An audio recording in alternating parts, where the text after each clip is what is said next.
Paano magbigay ng space sa lalaki at bumalik siya sa iyo?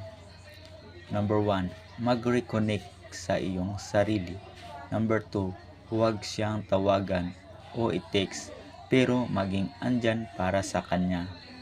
Number 3, makinig sa kung ano ang kailangan niya. Number 4, maging misteryosa. Number 5, mag-renew ng bagong interest at hobbies.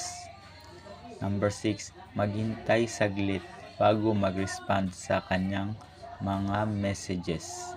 Number 7, be happy. Number 8, mag-spend ng oras kasama ang ibang lalaki. Number 9, gumawa ng iyong sariling desisyon. 10, understand your differences. 11, evaluate your relationship. 12, trust.